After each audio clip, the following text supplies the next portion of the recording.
ಕರ್ತವ್ಯದಲ್ಲಿದ್ದಂಥ ಎಎಸ್ಐಗೆ ಹೃದಯಾಘಾತ ಆಗಿದೆ ಎನ್ನುವಂಥದ್ದು ಗೊತ್ತಾಗಿದೆ. ಹೃದಯಾಘಾತದಿಂದ ಮೃತಪಟ್ಟಿದ್ದಾರೆ. ದುರ್ಗಾದೇವಿ ಜಾತ್ರೆ ಬಂದೋಬಸ್ತ್ಗೆ ಇವರು ಬಂದಿದ್ರು. ಹುಬ್ಬಳ್ಳಿ ನವನಗರ ಠಾಣೆಯ ಮೀರ್ ನಾಯಕ್ ಸಾವನ್ನಪ್ಪಿದ್ದಾರೆ. ಗೋಕಾಕ್ನ ದುರ್ಗಾದೇವಿ ಜಾತ್ರೆಗೆ ಭದ್ರತೆಗೆ ಇವರು ಬಂದಿರುವಂಥದ್ದು. ವಿದ್ಯಾರ್ಥಿ ನಿಲಯದಲ್ಲಿ ವಾಸ್ತವ್ಯ ಇದ್ದ ವೇಳೆ ಹಾರ್ಟ್ ಅಟ್ಯಾಕ್ ಆಗಿದೆ ಎನ್ನುವಂಥದ್ದು ಗೊತ್ತಾಗಿದೆ. ಎಎಸ್ಐ ಸಾವನ್ನಪ್ಪಿದ್ದಾರೆ. ಬೆಳಗಾವಿ ಜಿಲ್ಲೆ ಗೋಕಾಕ್ ಪಟ್ಟಣ ಹುಬ್ಬಳ್ಳಿ ನವನಗರ ಠಾಣೆಯ ಮೀರಾ ನಾಯಕ್ ಸಾವನ್ನಪ್ಪಿದ್ದಾರೆ. ಗೋಕಾಕ್ ಪಟ್ಟಣದ ಎಸಿ ಹಾಗೆಯೇ SC/ST ಬಾಲಕರ ಏನು ವಸತಿ ಗೃಹ ಇತ್ತು, ಇಲ್ಲಿ ವಾಸ ಇದ್ರು ಎನ್ನುವಂಥದ್ದು ಗೊತ್ತಾಗಿದೆ. ಗಮನಿಸ್ತಾ ಹೋಗೋದಾದರೆ ಕರ್ತವ್ಯದಲ್ಲಿದ್ದಂಥ ಎಎಸ್ಐ ಹೃದಯಾಘಾತದಿಂದ ಸಾವನ್ನಪ್ಪಿದ್ದಾರೆ. ದುರ್ಗಾದೇವಿ ಜಾತ್ರೆಯ ಬಂದೋಬಸ್ತ್ಗೆ ಇವರು ಬಂದಿದ್ರು ಎನ್ನುವಂಥ ಮಾಹಿತಿ ಇದೆ. ಹುಬ್ಬಳ್ಳಿ ನವನಗರ ಠಾಣೆಯ ಮೀರಾ ನಾಯಕ್ ಸಾವನ್ನಪ್ಪಿರುವಂಥ ದುರ್ದೈವಿ. ಗೋಕಾಕ್ನ ದುರ್ಗಾದೇವಿ ಜಾತ್ರೆಯ ಭದ್ರತೆಗೆ ಬಂದಿದ್ರು. ರಾಜ್ಯದಲ್ಲಿ ಹೃದಯಾಘಾತ ಪ್ರಕರಣಗಳು ದಿನದಿಂದ ದಿನಕ್ಕೆ ಹೆಚ್ಚಾಗ್ತಾ ಇವೆ.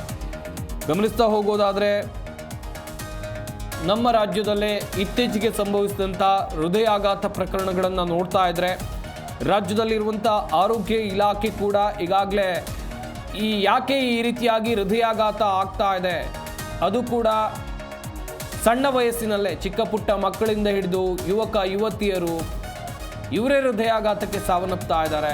ಗೋಕಾಕ್ ಜಾತ್ರೆಗೆ ಬಂದಿದ್ದಂಥ ಎಎಸ್ಐ ಹೃದಯಾಘಾತದಿಂದ ಸಾವನ್ನಪ್ಪಿದ್ದಾರೆ ಎನ್ನುವಂಥದ್ದು ಗೊತ್ತಾಗ್ತಾ ಇದೆ.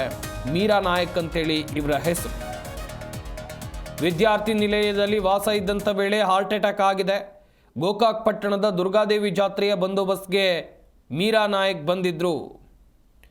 ನಾನಾಗಲೇ ಹೇಳ್ತಾ ಇದ್ದೆ, ರಾಜ್ಯದಲ್ಲಿ ಹೃದಯಾಘಾತ ಪ್ರಕರಣಗಳ ಸಂಖ್ಯೆ ಹೆಚ್ಚುತ್ತಾ ಇದೆ. ಇದಕ್ಕೆ ಕಾರಣ ಹುಡುಕುವಂಥ ಕೆಲಸ ಕೂಡ ಆಗಬೇಕು ಎನ್ನುವಂಥದ್ದಾಗಿ ಈಗಾಗಲೇ ಆರೋಗ್ಯ ಇಲಾಖೆ ಒಂದಷ್ಟು ಮಾಹಿತಿಗಳನ್ನು ಕೊಟ್ಟಿರುವಂಥ ಪ್ರಕಾರ ಈ ಹೃದಯಾಘಾತ ಪ್ರಕರಣಗಳು ಯಾಕೆ ಹೆಚ್ಚುತ್ತಾ ಇದೆ, ಇದನ್ನು ತಜ್ಞರ ಸಮಿತಿಯು ಕೂಡ ಈಗಾಗಲೇ ಅಧ್ಯಯನ ನಡೆಸುವಂಥ ಕೆಲಸವನ್ನು ಕೂಡ ಮಾಡ್ತಾ ಇದೆ. ಇತ್ತ ಹಾಸನ ಜಿಲ್ಲೆಯಲ್ಲಿ ನೀವು ಗಮನಿಸಿದ್ರಿ ಎಷ್ಟೆಲ್ಲ ಹೃದಯಾಘಾತ ಪ್ರಕರಣಗಳು ದಾಖಲಾಗಿತ್ತು ಅಂತೇಳಿ. ಈಗ ಕರ್ತವ್ಯದಲ್ಲಿದ್ದಂಥ ಎಎಸ್ಐ ಹೃದಯಾಘಾತದಿಂದ ಸಾವನ್ನಪ್ಪಿದ್ದಾರೆ. ಫೋಟೋದಲ್ಲೂ ಕೂಡ ಗಮನಿಸ್ತಾ ಇರ್ಬೋದು. ಇವರ ಹೆಸರು ಮೀರಾ ನಾಯಕ್ ಅಂತೇಳಿ, ಇವರೇ ಸಾವನ್ನಪ್ಪಿರೋದು. ಗೋಕಾಕ್ನ ದುರ್ಗಾದೇವಿ ಜಾತ್ರೆ ಭದ್ರತೆಗೆ ಬಂದಿದ್ರು ಇವರು. ಈ ಸಂದರ್ಭದಲ್ಲಿ ಇವರಿಗೆ ಹೃದಯಾಘಾತ ಆಗಿದೆ. ಈ ಬಗ್ಗೆ ಇನ್ನಷ್ಟು ಮಾಹಿತಿಯನ್ನು ಕೊಡ್ತಾರೆ ನಮ್ಮ ಪ್ರತಿನಿಧಿ ಶ್ರೀಧರ್. ದೂರವಾಣಿ ಸಂಪರ್ಕದಲ್ಲಿ ಜಾಯ್ನ್ ಆಗ್ತಾ ಇದ್ದಾರೆ. ಶ್ರೀಧರ್, ಇತ್ತೀಚಿನ ದಿನಗಳಲ್ಲಿ ಹೃದಯಾಘಾತ ಪ್ರಕರಣಗಳು ಹೆಚ್ಚಾಗ್ತಾ ಇದೆ. ಎಎಸ್ಐ ಕೂಡ ಸಾವನ್ನಪ್ಪಿದ್ದಾರೆ ಎನ್ನುವಂಥದ್ದು ಗೊತ್ತಾಗ್ತಾ ಇದೆ. ಏನಾಗಿತ್ತು ನಿಜಕ್ಕೂ ಅವರಿಗೆ? ಬೇರೆ ಏನಾದರೂ ಆರೋಗ್ಯ ಸಮಸ್ಯೆ ಇತ್ತಾ? ಹೇಗೆ? ಖಂಡಿತವಾಗಿ ಸಂಪತ್, ಏನಂತಂದ್ರೆ ಕಳೆದ 2-3 ದಿನಗಳಿಂದ ಏನಂತಂದ್ರೆ ಬೆಳಗಾವಿ ಜಿಲ್ಲೆ ಒಂದು ಗೋಕಾಕ್ ತಾಲೂಕಿನಲ್ಲಿ ಏನಂತಂದ್ರೆ ಅದ್ದೂರಿಯಾಗಿ ಒಂದು ಗ್ರಾಮ ದೇವತೆ ಆಗಿರತಕ್ಕಂತ ಒಂದು ಲಕ್ಷ್ಮೀ ದೇವಿ ಜಾತ್ರೆ ನಡೀತಾ ಇರುತ್ತೆ. ಅದೇ ಸಂದರ್ಭದಲ್ಲಿ ಏನಂತಂದ್ರೆ ಬೇರೆ ಬೇರೆ ಕಡೆಯಿಂದ ಬಂದೋಬಸ್ತ್ ಅಂತ ಹೇಳಿ ಒಂದು ಪೊಲೀಸರನ್ನ ನಿಯೋಜನೆ ಕೂಡ ಮಾಡಿರ್ತಾರೆ.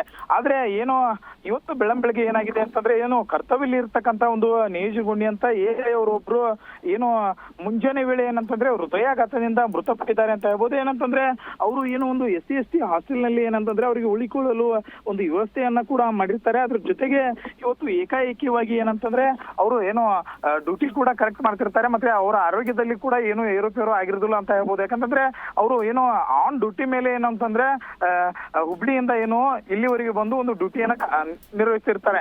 ಬರೀ ಏಕಾಏಕಿ ಏನಂತಂದ್ರೆ ಅವರಿಗೆ ಬೆಳಿಗ್ಗೆ ಏನಂತಂದ್ರೆ ತಕ್ಷಣ ಇನ್ನೇನು ಸ್ನಾನಕ್ಕೆ ಹೋಗುವ ಸಂದರ್ಭದಲ್ಲಿ ಏನಂತಂದ್ರೆ ಏಕಾಏಕಿ ಹೃದಯಾಘಾತ ಆಗಿರ್ತಕ್ಕಂಥದ್ದು ಅಂತ ಹೇಳ್ಬೋದು. ಜೊತೆಗೆ ಅವರು ಒಂದು ಹುಬ್ಳಿಯಲ್ಲಿ ಮುಂಚೆ ಕಾರ್ಯವನ್ನ ನಿರ್ವಹಿಸುತ್ತಿದ್ರು.